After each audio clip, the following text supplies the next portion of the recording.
정보 처리가 사실기 20년부터 모든 기출문제를 데이터베이스에 대하여 모았습니다. 3시간 안에 모든 걸 끝내드리겠습니다. 병행 지원 및 회복 기법에 대한 파트인데요. 정의를 한번 읽어보시면 동시에 여러 트랜잭션이 수행되더라도 데이터베이스의 일관성과 무결성을 유지하기 위한 제어 기법. 오늘 좀 이상하죠? 자, 우리가 앞에서 트랜잭션의 특성에서 격리성을 배웠잖아요. 하나의 트랜잭션이 데이터베이스에 하나의 저장 공간에 작업 중일 때 다른 트랜잭션은 그 저장 공간을 어떤 수정을 가거나 데이터 변경할 수 없는 걸 막아주는 게 격리성이었잖아요. 근데 동시에 여러 트랜잭션이 수행되더라도 여기에는 격리성이 아닌 좀 위반하는 말이 들어있어요. 동시에 여러 트랜잭션이 수행된다. 이거는 격리성과는 완전히 반대되는 개념이에요. 뭔가 모순이 생기죠, 모순. 그래서 이 병행성과 격리성이 상충하죠. 어떻게 보면 트레이드 오프 관계예요, 트레이드 오프. 트레이드 오프 관계인데 격리성이 강화되면 병행성이 약화되고 병행성이 강화되면 격리성이 약화되는 그런 서로가 역의 관계이죠. 자, 격리 수준을 우리가 높이면 다른 트랜잭션과 충돌은 피할 수 있죠. 하나의 트랜잭션이 수행될 때 다른 트랜잭션의 접근을 막으니까. 그런데 반대로 동시에 여러 트랜잭션이 한꺼번에 수행될 때보다 작업량은 적어지겠죠. 자, 반면 병행성을 높이기 위해 여러 트랜잭션이 동시에 접근을 허용하면 데이터의 정합성이 떨어지겠죠. 여기서 정합성은 쉽게 말하면 데이터가 정확하다. 대신 일의 처리, 작업량은 늘어나겠죠. 그래서 이거 설명을 다시 하면 격리성이 높으면 작업량이 떨어져요, 작업량. 접근이 안 되잖아요, 다른 트랜잭션은. 대신 안정성이 높아지죠, 안정성. 그런데 병행성은 동시에 접근을 허용하게 되면 더 많은 일을 할 수 있겠죠, 동시에. 작업량은 늘어납니다. 근데 대신 안정성, 이게 떨어지겠죠. 데이터에 대한 정확도가 떨어지겠죠. 그래서 이둘은 트레이드 오프 관계를 갖는데, 그런데 사실 좀 제대로 설명하면 이 트랜잭션은 완벽하게 이 격리성을 갖는 게 아니에요. 완벽하게 격리를 하진 않고 이 격리의 수준이 있어요. 격리의 수준. 이 수준에 따라 뭐 1, 2, 3 있으면 이렇게 이 수준에 따라 병행성이 높아지기도 하고 격리성이 낮아지기도 하고 왔다 갔다 하는 거예요. 이 수준에 따라. 그래서 완벽한 격리성은 아니고 이제 격리의 수준이 있다. 그래서 이 병행 제어는 어떻게 보면 이 격리 수준을 조절하는 기법이죠. 그러니까 좀 안전하게 우리가 작업을 해도 되는데 너무 느리면 안 되잖아요. 솔직히 성능이 좋아야 되니까. 그래서 어떻게 하면 이 병행을 잘 할까? 이 병행성, 이걸 높이기 위한 기법. 이 병행성을 정의를 다시 보시면 동시에 수행되더라도 어떻게 하면 일관성과 무결성을 유지할까? 이걸 하는 기법인 거죠. 지우고 이 병행제어의 목적, 제가 말씀드린 정의에 따라 이거 한 번씩 읽어보시면 이해가 되실 거예요. 그래서 병행제어 기법이 있는데 병행제어 기법에서는 제일 중요한 게 로킹입니다. 로킹. 여기 밑에 제가 나머지 병행제도 썼는데 이거는 필기에서만 나왔지 실기에서는 출제된 적이 없어요. 그래서 설명 정도만 이렇게 한번 봐주시고, 이 로킹 기법은 여기 하나의 데이터 단위가 있다고 볼게요. 이 데이터 단위는 우리가 로킹 단위라 불러요. 로킹 단위. 이 로킹 단위는 데이터베이스 전체가 될 수 있고 릴레이션이 될 수도 있고 투표 될 수 있고 속성이 될 수 있습니다. 트랜잭션 A가 그리고 트랜잭션 B가 있다고 했을 때 A가 이 로킹 단위에 접근합니다. 그 다음에 뭐 데이터를 수정하겠죠? 그러면 이 데이터에 접근할 수 없게 이렇게 자물쇠를 거는 거예요. 락을 거는 거예요. 락. 그래서 B가 접근할 수 없겠죠. A의 작업이 완료된 다음에 이 락이 풀리면서 그 다음에 순차적으로 B가 접근해서 작업을 진행합니다. 한 번에 락을 걸 수 있는 데이터의 범위. 그러면 이 데이터베이스 경우 데이터베이스 전체에 대해서 락을 거는 거겠고, 그 다음에 릴레이션에 대해서 다른 트랜잭션이 접근할 수 없도록 하는 거겠죠. 이 로킹 단위가 작다면 가장 작은 속성이라면 로크의 수. 로크의 수는 뭐냐면 쉽게 자물쇠의 수. 속성이 하나의 범위라면 이 전체 데이터베이스의 속성은 엄청나게 많잖아요. 당연히 로크의 수는 쉽게 로크, 자물쇠의 수는 늘어날 수밖에 없겠죠. 보시면 이 데이터베이스에 속성이 있는데 이 속성이 하나의 단위라면 굉장히 많은 수의 자물쇠가 필요하잖아요. 이걸 생각하시면 돼요. 작업다가 작으니까 로킹 오버헤드. 우리가 관리해야 될 자물쇠 수가 늘어나니까 시스템이 잠금을 설정하고 해제하는데 쓰는 이제 메모리가 늘어나겠죠. 그래서 오버헤드가 증가하겠고, 그 다음에 병행성이 있는데 가장 여기가 어떻게 보면 장점이죠. 이렇게 내가 이 하나의 작업을 하고 있어요. 단위가 작잖아요. 자, 그렇기 때문에 나머지 특성 작업 단위에 대해서 다른 사람들이 접근을 쉽게 할 수 있겠죠. 또한 동시에 작업을 할 수 있겠죠. 그러니까 다른 사람들은 나머지 데이터에 동시에 자유롭게 사용할 수 있는 거죠. 그래서 동시 작업 처리 능력이 향상되는 거죠. 동시에 이제 병행지역 기법도 복잡해지겠죠. 여러 사람들이 접근할 수 있으니까. 자, 그러면 이 로크 단위가 커지는 경우를 보면, 자, 가장 크게 그냥 쉽게 데이터베이스라 칠게. 데이터베이스. 그러면 아까는 속성일 때는 로크스가 여러 개였는데 이번에는 뭐 데이터베이스 지금 한 개라면 한 개겠죠. 수는 확 줄죠. 당연히 이를 관리하는 메모리 비용도 작아지겠고, 그 다음에 나 혼자만 지금 데이터베이스 쓰고 있으니까, 자, 병행도도 공유도도 낮아집니다. 또한 나 혼자만 쓰고 있으니까 뭐 병행 제어 기법이 좀 필요하진 않겠죠. 병행 제어 자체가 단순해지니까요. 이렇게 이해해 주시면 되고요. 여기 나머지도 한번 설명 보시고 넘어가 주시면 됩니다.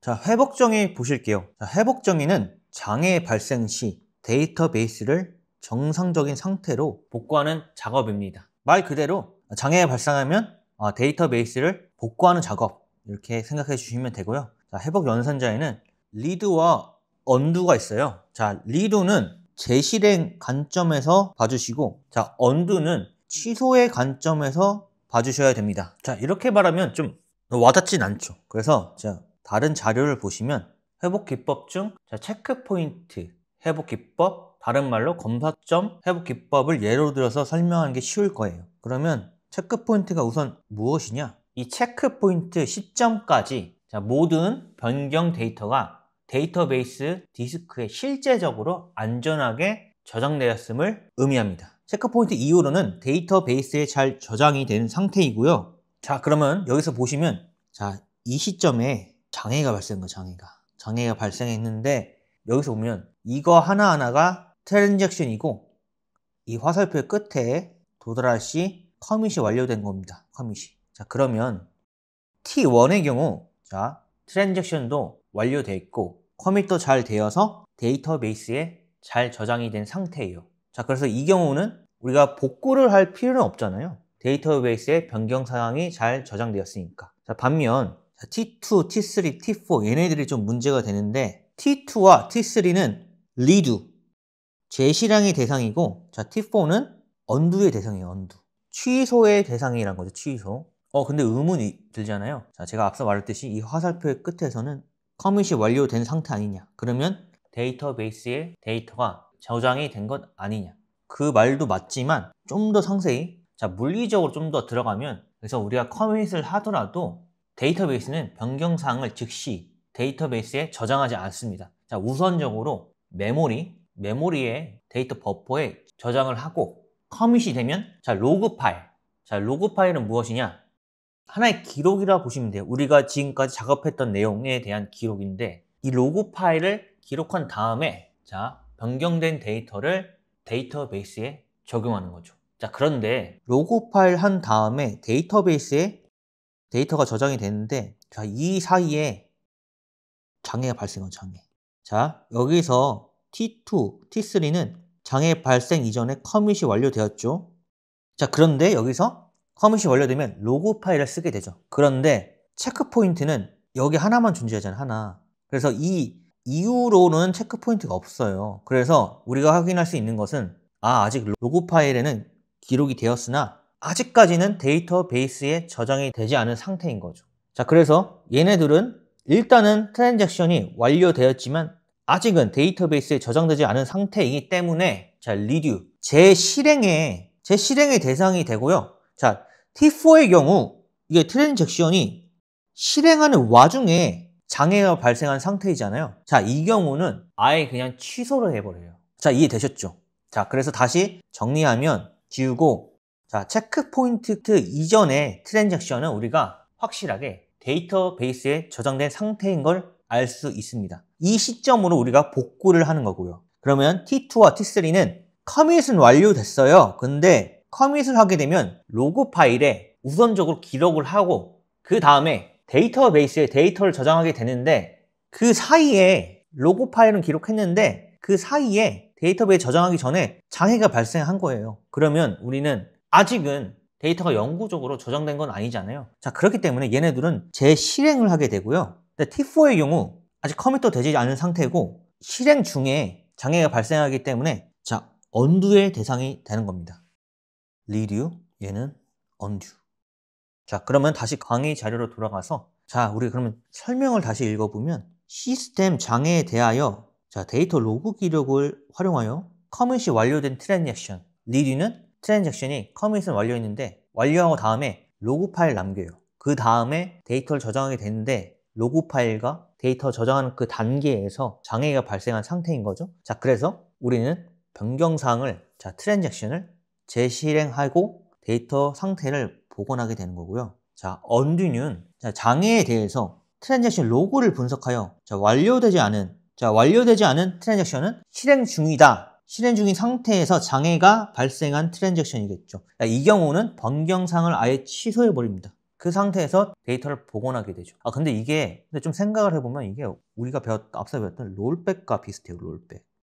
롤백도 되돌린 거고 얘네 둘도 아예 취소를 해버리거나 리듀는 아예 재실행을 해버리죠. 그러니까 돌아가는 건 비슷하잖아요. 근데 이 차이가 뭐냐면 제가 앞서 말씀드렸는데 얘는 롤백은 사용자가 명시해서 직접 쓰는 명령어이고 리듀 언드는 그 시스템 내에 존재해서 장애가 발생할 시에 자동적으로 실행되는 연산자라고 생각하시면 돼요. 근데 제가 앞서는 롤백도 장애 시에도 실행이 되는 BDMS가 존재해요. 사실 있긴 있어요. 근데 그 장애 시에는 사실은 그 이면에서는 언듀가 실행돼서 취소를 해버린 거죠. 그래서 좀 아리까리 할 수 있는데 왜냐면 롤백이 DBMS마다 다를 수 있기 때문에 그래서 제 생각에는 롤백은 우선적으로는 사용자 직접 하는 명령어인데 리듀와 언듀는 시스템 내에서 자동적으로 장애가 발생할 시 실행이 된다. 그 밑에는 회복 기법인데 검사 회복 기법이 제일 그나마 기출이 나온 거기 때문에 제가 이전에 예시를 드린 게 검사 회복 기법이에요. 그래서 그걸 한번 생각해 주시면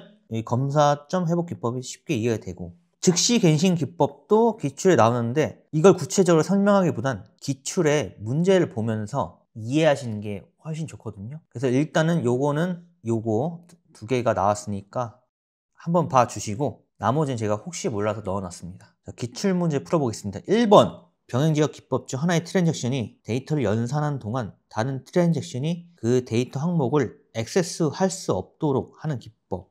자, 이거는 로킹이었죠. 자, 2번 데이터베이스 회복 기법에 관련된 설명에서 괄호에 들어갈 가장 알맞은 용어를 쓰시오. 자, 즉시갱신은 사실상 말 그대로 트랜잭션이 데이터를 변경하는 그 즉시 데이터베이스의 그 내용을 방영하는 방식이에요. 자, 여기서 중요한 것은 커밋 명령이 실행되기 전이라도 변경사항에 그대로 데이터베이스에 기록이 될 수 있습니다. 자, 그래서 이 표현이 트랜잭션이 실행 상태에서 변경된 내용을 바로바로 그때 데이터베이스에 적용한다. 자, 이거는 커밋 명령이 실행 전이라도 변경사항이 데이터베이스에 기록한다는 의미죠. 그런데 우리가 이 변경 작업조차 그 로그 기록에 바로바로 기억되기 때문에 장애가 발생하면 로그 파일에 기록된 내용을 참조하여 그 장애 발생 시점에 따라 리듀나 언두를 실행한다. 그리고 데이터베이스를 복구한다. 이 정도만 알아가시고 너무 깊게 들어가면 또 이게 어려워지니까 이 표현 같은 거 즉시 갱신은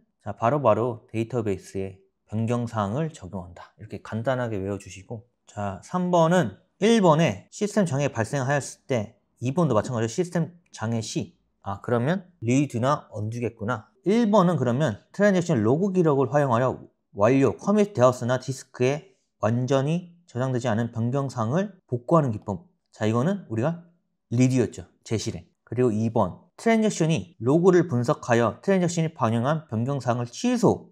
요거는 언듀. 여기서 핵심 키워드를 한번 읽어주시고 좀 기억을 해주셔야 좀 풀 수 있어요. 4번에는 핵심 키워드 건삽점 이후 트랜잭션만 복구 작업 대상으로 지정하여 이거는 체크포인트 검사점 회복 기법이죠. 이것도 한번 봐주시고 자, 5번은 회복 기법과 관련이 없는데 최신 기출에서 나온 문제이기 때문에 두 번 출제된 문제이기 때문에 이거는 유형 분류를 좀 하기 애매하더라고요. 그래서 이 문제 자체를 한번 봐주시면 좋습니다. 요거는 단답 형식으로 거의 암기 수준이기 때문에 구체적으로 설명 안 하고 이대로 넘어가겠습니다. 전체적인 강의를 완료했는데 제가 이제 너무 깊게 들어가진 않았어요. 이 데이터베이스가 진짜 계륵 같아서 SQL 작성 그 부분이 이제 응용되거나 좀 응용력이 필요한 느낌으로 나온다면 이 뒷부분에 제가 설명한 이 이론 부분은 거의 암기 형식이에요. 그래서 너무 깊게 들어가면 시간 낭비죠. 그래서 이 키워드와 이게 무엇을 의미하는지만 잘 봐주시면 될 것 같습니다. 그리고 요즘 추세는 코딩에서 신출이 나오는 경향이 좀 있어요. 그래서 코딩은 별도로 또 다시 공부해 주셔야 되고, 자, 여러분의 합격을 응원합니다.